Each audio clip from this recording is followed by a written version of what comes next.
প্রবাসীদের নাগরিকত্ব দিচ্ছে সৌদি আরব। প্রথম সারির বিভিন্ন পেশায় নিয়োজিত প্রবাসীদের নাগরিকত্ব দিচ্ছে সৌদি আরব।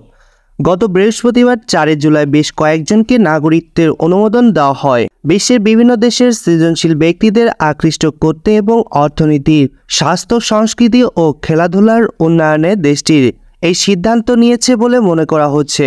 সৌদি আরবের সংবাদ সংস্থা এসপি এর বরাতে সংবাদ মাধ্যম গ্লোব নিউজ বলেছে, সম্প্রতি এই সংক্রান্ত একটি ডিগ্রি জারি করেছে সৌদি প্রশাসন। নাগরিকত্ব পাওয়াদের মধ্যে রয়েছে বিজ্ঞানী, চিকিৎসক, গবেষক, উদ্ভাবক, উদ্যোক্তা ও আরও কয়েকটি পেশার বেশ কয়েকজন। তবে ঠিক কতজনকে এই নাগরিকত্ব দেওয়া হয়েছে তা প্রতিবেদনে বলা হয়নি। সংবাদ সংস্থার এসপিএ এর প্রতিবেদনে বলা হয়, সৌদির ভিশন 2030-এর বাস্তবায়নের অংশ হিসেবে এই পদক্ষেপ নেওয়া হয়। দেশটি চাইছে তেল নির্ভরতা কমিয়ে আনতে আর অন্যান্য সৃজনশীল কাজের বেশি বিনিয়োগ করতে।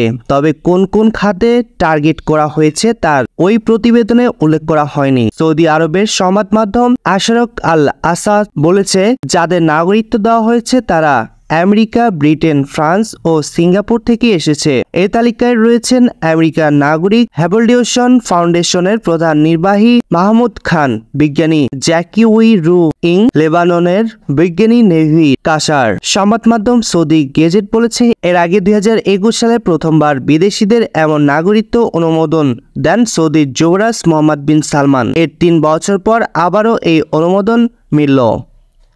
ধন্যবাদ সবাইকে। পরবর্তী নিউজ আপডেট পেতে এসএম প্রবাসী নিউজ 24 এর সাথে থাকুন।